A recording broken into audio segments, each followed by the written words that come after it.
Hi everyone, welcome to इमा 1111। मैं हूं इमा और ये है पार्ट 2 लॉ ऑफ अट्रैक्शन के क्वेश्चन आंसर्स का। इसमें सिर्फ लॉ ऑफ अट्रैक्शन ही नहीं, लॉ ऑफ अट्रैक्शन के समय जितनी भी प्रॉब्लम से हम डील करते हैं उस टाइप के भी क्वेश्चन आंसर्स हैं। ठीक है, तो इसका पार्ट 1 अगर आपने नहीं देखा है, डिस्क्रिप्शन बॉक्स में लिंक होगी, कमेंट्स में भी लिंक होगी, पिन की हुई सबसे ऊपर। और इस पार्ट में कौन से क्वेश्चन हम आंसर करने वाले हैं उसकी लिस्ट ये रही।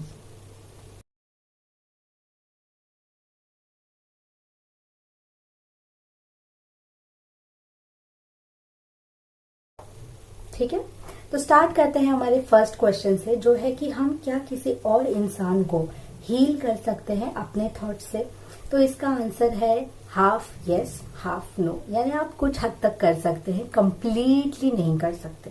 ठीक है, इट्स लाइक आप किसी के लिए बहुत प्यार से खाना बना रहे हो, अच्छी सी थाली में सजा रहे हो, उनको दे रहे हो, उनको खिलाने के लिए भी आप रेडी हो, बट चबाने का काम तो उनको खुद करना होगा, राइट। तो वैसे ही उनकी जो बिलीफ सिस्टम बैठी हुई है खुद के बारे में, दुनिया के बारे में, वो क्या सोचते हैं, ये सारी चीजों पे उनको काम करना होगा। लेकिन हाँ, हम डायरेक्टली चेंज नहीं कर सकते, इनडायरेक्टली चेंज कर सकते हैं। जैसे हम ना किसी के भी कर्मा में इंटरफेयर नहीं कर सकते। Like he that person is suppose to feel something in life, वो अपने जिंदगी में कुछ ना कुछ लेसन सीखने करने आए हैं, हम उसमें इंटरफेयर नहीं कर सकते। उसकी लाइफ उसकी, मेरी लाइफ मेरी, इस तरीके का हिसाब होता है। ठीक है, बट हम इनडायरेक्टली कर सकते हैं। इसकी एक ट्रिक है, हम जो भी विश कर रहे हैं ना, वो उस इंसान की ना बनाकर अपनी विश बनाकर आप इमेजिन करो। ठीक है, इसका एक एग्जांपल देती हूँ। मेरी मम्मी के हील्स में बहुत खतरनाक पेन था, बहुत। इट वॉज लाइक 1-2 महीने से चला जा रहा है और मैं बुद्धू, मुझे रियलाइज ही नहीं हुआ कि अरे मैं लॉ ऑफ अट्रैक्शन यूज कर सकती हूँ। और वो सुबह उठते ही वो दर्द के बारे में सोचती, क्योंकि सुबह उठते ही चल नहीं पाते हैं, तो वो फोकस हटा ही नहीं पा रही थी उस चीज से। तो क्या मैं उनका फोकस कंट्रोल कर सकती हूँ? आई कांट कंट्रोल कि वो क्या सोच रही है, कहाँ अटेंशन दे रही है, राइट। तो मैंने उस चीज को अपनी विश बना ली कि मैं अपनी मॉम को अच्छे से चलते हुए देखना चाहती हूँ। और वो मुझे बोल रही कि देख बिट्टू, मैं चल पा रही हूँ अच्छे से, मुझे दर्द नहीं हो रहा है, ये मैं देखना चाहती हूँ, राइट। उनका छोड़ो, मेरे को ये चाहिए, मेरी ये विश है। तो मैंने जब इसको अपनी विश बना के इमेजिन किया, कुछ ही दिनों बाद मेरे सामने 3-4 बार ये चीज हुई कि मम्मी चल के मुझे बता रही है कि देख दर्द नहीं हो रहा है, देख मैं अच्छे से चल पा रही हूँ, सेम टू सेम। और अब वो दर्द गायब हो चुका है। नेक्स्ट क्वेश्चन ये है, ये बहुत इंपॉर्टेंट क्वेश्चन है कि एक लड़की है जो अपने बारे में प्रिटी फील नहीं करती है। She doesn't like her self, उनको वो खुद अगली लगती है। फोटोज वगैरह खिंचाने के टाइम पे उन्हें अपनी कमियां सामने दिख कर आती है। ऐसे तो वो सोचती हैं कि हाँ मैं ठीक हूँ, मैं सुंदर हूँ, लेकिन जब फोटोज लेती हैं, ग्रुप फोटो स्पेशली, तो रियलिटी सामने आ जाती कि आई एम नॉट गुड, मेरी नाक ऐसी है, मेरी हाइट ऐसी है, सारी कमियां दिख जाती हैं। ठीक है, आप रियलिटी को इग्नोर कर रही हैं। रियलिटी को इग्नोर नहीं करना है, रियलिटी को एक्सेप्ट करना है। जैसा है, जितना है, बहुत अच्छा है, ठीक है। अगर आप स्पिरिचुअल हैं तो एक टिप देती हूँ आपको। ऐसे समझिए कि मैं शिव को मानती हूँ, तो मेरे शिव ने मुझे ये शरीर दिया है, मेरे शिव ने मुझे ये नाक दी है, मेरे शिव ने मुझे ये हाइट, ये बॉडी दी है, and I accept it as a gift. ठीक है, जिस विधि राखे उस विधि रहिए। ये अगर आपको हेल्प करता है काम डाउन होने में तो यूज इट। सेकेंड चीज ये है कि आपको अपने आप को एक्सेप्ट करना होगा। क्या जो मिला है उसको हम अब चेंज कर सकते हैं? एक बार जब ट्री उग गया है तो उसको फिर से अंदर कैसे डालेंगे?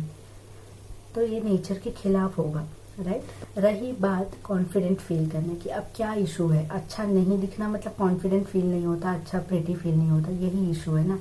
तो आपको कॉन्फिडेंट और प्रिटी कब फील होगा पता है? जब आप अपने आप को अच्छा समझोगे, जब आप अपने आप को अपनी नज़र से देखोगे, ना कि दूसरों की नज़र से कि वो इंसान मेरे नाक के बारे में क्या सोच रहा होगा, वो इंसान मेरी हाइट के बारे में क्या सोच रहा होगा। Fuck them, sorry but don't think, मत सोचो उनके बारे में। आपकी लाइफ, आपकी बॉडी, आपका appearance, this is your business, not their business. कुछ तुच्छ लोग होंगे कमेंट करने वाले, बिकॉज उनके पास और कुछ अच्छा नहीं है करने के लिए, सो लेट दैट बी। ठीक है, आपको मैं बताती हूँ मेरा किस्सा। मैं 2011 या 12 की बात है, 11th 12th में थी मैं एक दिन अचानक घर आके इतना रोई इतना रोई इतना रोई कि मेरी नानी मेरी मम्मी सब परेशान हो गए। एंड द रीज़न वाज कि मैं अपने आप को बदसूरत समझती थी, अगली समझती थी कि कोई मेरी तरफ नहीं देखता, कोई मुझे अटेंशन नहीं देता, कोई मुझसे प्यार नहीं करता। So I was feeling hopeless at that time. ये हुआ। उसके बाद मैंने बहुत सारे लोगों को बहुत सारी चीज़ें ऑब्जर्व की। You know I am a thinker, so मैं बहुत सोचती थी। और मैंने ये नोटिस किया कि कभी कभी कुछ खास ना दिखने वाला इंसान भी जब रूम में एंटर करता है या आपके सामने आता है तो you can smell that confidence, you can smell that power, you can smell it, just you can smell it. Feel होता है वो। और कोई सुंदर से सुंदर इंसान भी आ जाए एंड वो इगोइस्टिक है, अच्छा नहीं है, बुद्धू है, डल है, जो भी है, like you can just feel it. ये क्यों? क्योंकि इंसान के चेहरे या उसके शब्दों से पहले उनकी वाइब्स, उनकी वाइब्रेशंस बात करती हैं। और आप अपने बारे में जैसा भी सोच रहे हो, एक बड़ा सा सर्कल आपके आसपास उसी एनर्जी का बन रहा है, उसे ऑरा कहते हैं। आप जैसा सोचते हो ना अपने लाइफ में, हर दम की बात कर रही हूँ मैं, अभी की बात नहीं कर रही, वैसा ही वो सर्कल बनता जाता है। डार्क डल बनाना है या ब्राइट एंड ब्यूटीफुल बनाना है, आप सोचिए। एंड ट्रस्ट मी, आप मुझे जिंदगी भर याद रखोगे अगर आपने ये बात मानी और समझी। All that matters is your aura. आपकी ऑरा, आपकी वाइब्रेशन, आपकी एनर्जी ही मैटर करती है, ट्रस्ट मी। बाकी कुछ भी मैटर नहीं करता। मैं कुछ अभी ट्रांसफॉर्म होके क्या कुछ वो नहीं बन गई, ठीक है।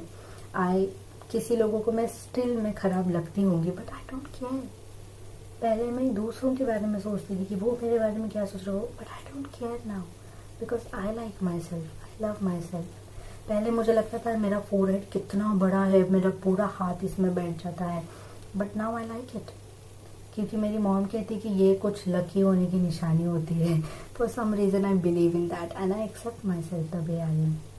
और अब आते हैं एक प्रैक्टिकल बात पे कि अगर आपको लगता है कि आप फिजिकल अपीयरेंस में कम हो कहीं पे, तो आप आपके मेंटल अपीयरेंस को क्यों नहीं बढ़ाते हो?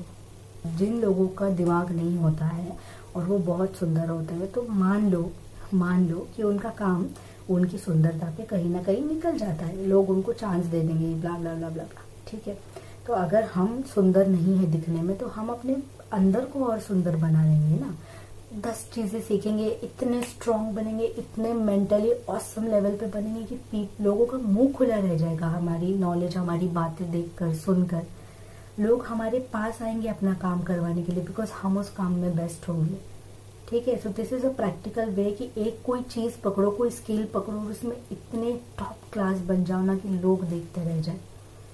Build your self, deal with it practically, ठीक है। इतना इमोशनल मत बनना लुक्स के लिए।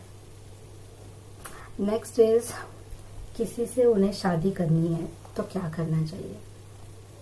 इतना सिंपल क्वेश्चन। आपको सिर्फ आपकी शादी होते हुए सामने देखना है, आपके पेरेंट्स, उनके पेरेंट्स मान गए हैं, ये देखना है, विजुअलाइज करना है। अगर आप अफर्मेशन लिखना चाहते हैं तो लिखिए, but feeling good is the key, ठीक है। अफर्मेशन, विजुअलाइजेशन, जितनी भी चीज़ें हम करते हैं ना, सिर्फ अच्छा फील करने के लिए करते हैं। उस टॉपिक को लेकर हमें अच्छा फील हो, ऐसे मतलब डर वाला फील ना हो, इसलिए हम करते हैं। तो आपको जो भी चीज़ करके अच्छा फील हो वो चीज़ करिए। आप किसी भी स्पेसिफिक पर्सन को अट्रैक्ट कर रहे हैं तो सोचिए कि वो कैसा होगा। बिना फेस के भी इमेजिन कर सकते हैं, जस्ट आप ही हो, आप अपने आप को देखो, सामने कोई है एक इंसान, मतलब सिर्फ गले तक इमेजिन करना कि वो आपके लिए चेयर ये कर रहे हैं या जो भी चीज़ें आपको देखना चाहते हो, कि कोई डोर पुश कर रहा है आपके लिए, आप कैसे ब्लश करोगे। तो ये सारी चीज़ें आप सोचिए, अपने मन में सपने रंगाते रहिए, ठीक है। इनके लिए कुछ टेक्निक्स करनी है तो ऑफ कोर्स आप कर सकते हो। जो भी आप इमेजिन कर रहे हो वो लिखते जाओ, वो आप मन में सोचते जाओ और एक स्ट्रॉन्ग बिलीफ रखो कि ऐसा होगा। अगर आपको किसी की फोटो मिल जाए, जैसे अभी कपल्स में देखे तो मेरा फेवरेट कपल है रणवीर एंड दीपिका, तो मैं उनकी फोटो लगाऊंगी कि मैं ऐसा ही बॉन्ड होना चाहिए, कि ऐसा ही पर्सन होना चाहिए। तो बहुत सिंपल है, किसी भी चीज़ को मैनिफेस्ट करने के लिए आपको बस उस चीज़ के बारे में सोचना है, एक बर्निंग डिजायर अपने अंदर पैदा करनी है, एंड दैट चीज विल कम टू यू। किसी ने पूछा था कि क्या मैं कोई अपना डिसीज है जो रिवर्स कर सकती हूँ, ठीक है, कोई भी डिसीज। यस, आप किसी भी डिसीज को रिवर्स कर सकते हैं। Just think about your healthy and happy life. अब बहुत सारे लोगों को ये नहीं समझता है कि हेल्दी कैसे सोचे अपने आप को। कुछ डिसीज तो बदन पे दिखते हैं समझो, कुछ डिसीज दिखने वाले नहीं होते हैं, तो कैसे समझेंगे। एक बीमार इंसान हमेशा सैड होगा और एक हेल्दी इंसान हमेशा हैप्पी होगा, फेस पे ग्लो होगा, बड़ी सी स्माइल होगी। तो वो अपना smiling and active and running वाला एंड प्लेइंग वाला ऐसा हैप्पी लाइफ इमेजिन करिए, ठीक है। अब इसी से रिलेटेड एक क्वेश्चन है कि डिसीज में या बैड टाइम्स में भी अच्छा कैसे फील करें। मतलब अभी तो मैं विजुअलाइज करूँ कि मेरी ये सारी प्रॉब्लम ठीक हो चुकी, मैं कम्प्लीटली हेल्दी हूँ, और आंखें खोलते ही अगेन मुझे मेडिसिन खाना है, या मैं खांस दूंगी या उसके मुझे सिम्टम्स दिख जाएंगे, कुछ भी होगा, तो फिर इट्स लाइक क्या फायदा, मैं तो अभी ठीक नहीं हुई, राइट। तो ऐसे सोचो कि ये बीमारी कुछ दिन की मेहमान है, बस कुछ दिन में इसका काम तमाम होने वाला है और मैं तो हेल्दी बन के ही रहूंगी। इस तरीके से कैजुअली प्लेफुली वे में अपने आप को समझाओ, इजीली समझ जाओगे। सीरियसली समझाओगे नहीं समझोगे। इसीलिए तो टीचर का समझाया हुआ समझ में नहीं आता, दोस्त का समझाया हुआ समझ में आता, ठीक है। नेक्स्ट क्वेश्चन ये है कि लॉ ऑफ अट्रैक्शन और स्पिरिचुअलिटी दोनों को अगर हम मिक्स कर दें, मंत्रास को चैंट करना या फिर भगवान की पूजा करना और फिर साथ में लॉ ऑफ अट्रैक्शन भी, तो क्या मैनिफेस्टेशन जल्दी हो सकता है, स्पीड अप हो सकता है? डेफिनेटली होगा। बिकॉज ये जो सारी चीजें ना, मंत्रा, स्पिरिचुअलिटी, पूजा या मेडिटेशन, ये सब हमारे सबकॉन्शियस माइंड और हमारे माइंड से जुड़े हुए हैं। तो ये जब हम करते हैं तो एक पॉजिटिव वाइब हमारे अंदर फ्लो होने स्टार्ट हो जाती है, माइंड स्टेबल होना स्टार्ट होता है। Spirituality works like a great pillar, a great support. तो आपको बहुत स्ट्रांग फील होगा अंदर से। This question is asked by one of my favourite person and I want to answer it for you, so I am answering it in English, okay. So whatever scales of negativity has been accumulated on your heart, on your subconscious mind, that will start shading away when you will follow spirituality like mantras and deep meditations and sadhanas along with law of attraction. So अंदर अगर सब कुछ अच्छा है तो definitely बाहर सब कुछ बढ़िया ही होगा. And when law of attraction is connected with your subconscious mind, your beliefs and your thoughts and your karmic layers and all, and if your spirituality is healing all of that one by one, definitely you are becoming a better person on the inside. Definitely thinking good is becoming easier for you, and definitely your wishes will come true even more quicker. ठीक है, last 2 questions बहुत जल्दी हम answer कर देती हूँ. हर एक manifestation एक कोइंसिडेंस जैसा लगता है एक इंसान को, तो उसमें हम क्या कर सकते हैं? ठीक है, लाइक बहुत सारी चीजें पूरी हो रही है but it just seems like a coincidence.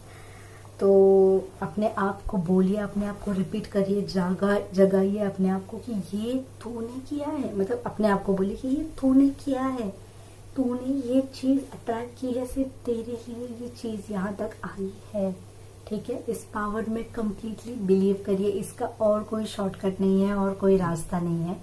आपको कंप्लीटली बिलीव करना होगा और कुछ स्पेसिफिक अट्रैक्ट करने की कोशिश करिए. अगर छोटी मोटी बातें आपको लगता है कि कोइंसिडेंस की वजह से हो रही है, तो कुछ स्पेशल जो आपको विश्वास दिलाए कि ये मेरे लिए ही हो रहा है. ठीक है, ऐसा अट्रैक्ट करने की कोशिश करिए. लेकिन ये आप अपने लिए मत करना, ये आप किसी और के लिए करना पहले. क्योंकि किसी और के लिए जब हम अच्छा सोचते हैं तो भर भर के हमारे मन में फीलिंग आती है, डर डाउट नहीं आता. जब अपने बारे में अच्छा सोचने की कोशिश करते तो होगा कि नहीं होगा. ठीक है, तो किसी और के बारे में एक स्पेसिफिक, अपने बेस्ट फ्रेंड के बारे में सोचिए. मेरा एग्जांपल देती हूँ. मैंने मैनिफेस्ट किया था कि मेरी बेस्ट फ्रेंड को उसका एक एक्स मैसेज कर रहा है. ये मैंने ऐसा क्यों सोचा? क्योंकि that was the only thing जो इतनी स्पेसिफिक होगी, क्योंकि there was no chance of that person messaging her. तो मैंने ऐसे सोचा और मैंने उसे बताया नहीं. हम दोनों ने डिसाइड किया था कि हम दोनों एक दूसरे के लिए कुछ सोचते हैं पर बताएंगे नहीं, जब पूरा हो जाएगा तो बताएंगे. And one day she said to me कि लाइक उसने मुझे मैसेज किया ना, वो तो मैंने ये मांगा था, ठीक है। तो आप ऐसे कर सकते हो, जो दूसरों के जो स्पेसिफिक मांगोगे वो पूरा हो जाएगा, तो खुद के लिए करना। नेक्स्ट क्वेश्चन, मल्टीपल मैनिफेस्टेशन एक ही टाइम पे कैसे करें, ठीक है। मेरा तरीका मैं बताती हूँ, बाकी लोगों का तरीका मुझे नहीं पता। बहुत सारी चीज़ें जब आपके मन में होती हैं तो ऑफ कोर्स बहुत सारी बार वो चीज़ें आपके माइंड में घूम घूम घूम घूम घूम घूमते रहेंगी, राइट। ये तो और भी अच्छी बात है कि अपने आप चीज़ें आ रही है, जानबूझ के सोचना नहीं पड़ रहा। तो जब भी ये चीज़ें आपके माइंड में आएंगी, think the best ever possibility, उसके साथ जो बेस्ट रिजल्ट आ सकता है, थिंक अबाउट इट, ठीक है। जैसे अब मैं खाना बना रही हूँ, मेरे मन में मेरे नए घर के बारे में कुछ आ गया, वो मतलब मैं खो गई उस विजुअलाइजेशन में अपने आप, ठीक है। फिर शाम को मैं चाय पी रही थी तो मेरे क्या कहते हैं, एग्जाम्पल्स ही नहीं याद आते मुझे ऐसे समय पे, मैंने ABC के बारे में सोच लिया, ठीक है। तो मेरे मन में ABC आया तो मैं ABC के बारे में सोचने लगी कैसा होगा। तो जब जो विश मन में आए तब उस विश के बारे में बेस्ट तरीके से सोचना, सिंपल सॉर्टेड, कोई 10 झंझट करने की जरूरत नहीं है। अगर आप अफर्मेशन लिखना चाहते हैं तो हर एक लाइन उसके बारे में लिखिए। मैं फर्स्ट लाइन अपने जॉब के बारे में लिखती हूँ, सेकंड लाइन अपने फ्रेंड के जॉब के बारे में लिखती हूँ, थर्ड लाइन हम दोनों की हॉबीज के बारे में लिखती हूँ, फोर्थ लाइन हम लोग के ट्रैवल के बारे में लिखती हूँ, फिफ्थ लाइन हम लोगों के और जो छोटे मोटे शौक है उसके बारे में लिखती हूँ, ठीक है। So you can write many wishes, but multiple wishes में विजुअलाइज करना बेस्ट होगा, क्योंकि वो एक स्टोरी माइंड में चलते रहती है। It's more effective I feel. किसी को ट्रैवलिंग मैनिफेस्ट करना है तो कैसे करें, अब्रॉड जाना है तो कैसे उसे मैनिफेस्ट करें, you can think about the same thing as I told कि manifestation is so simple, process is so simple.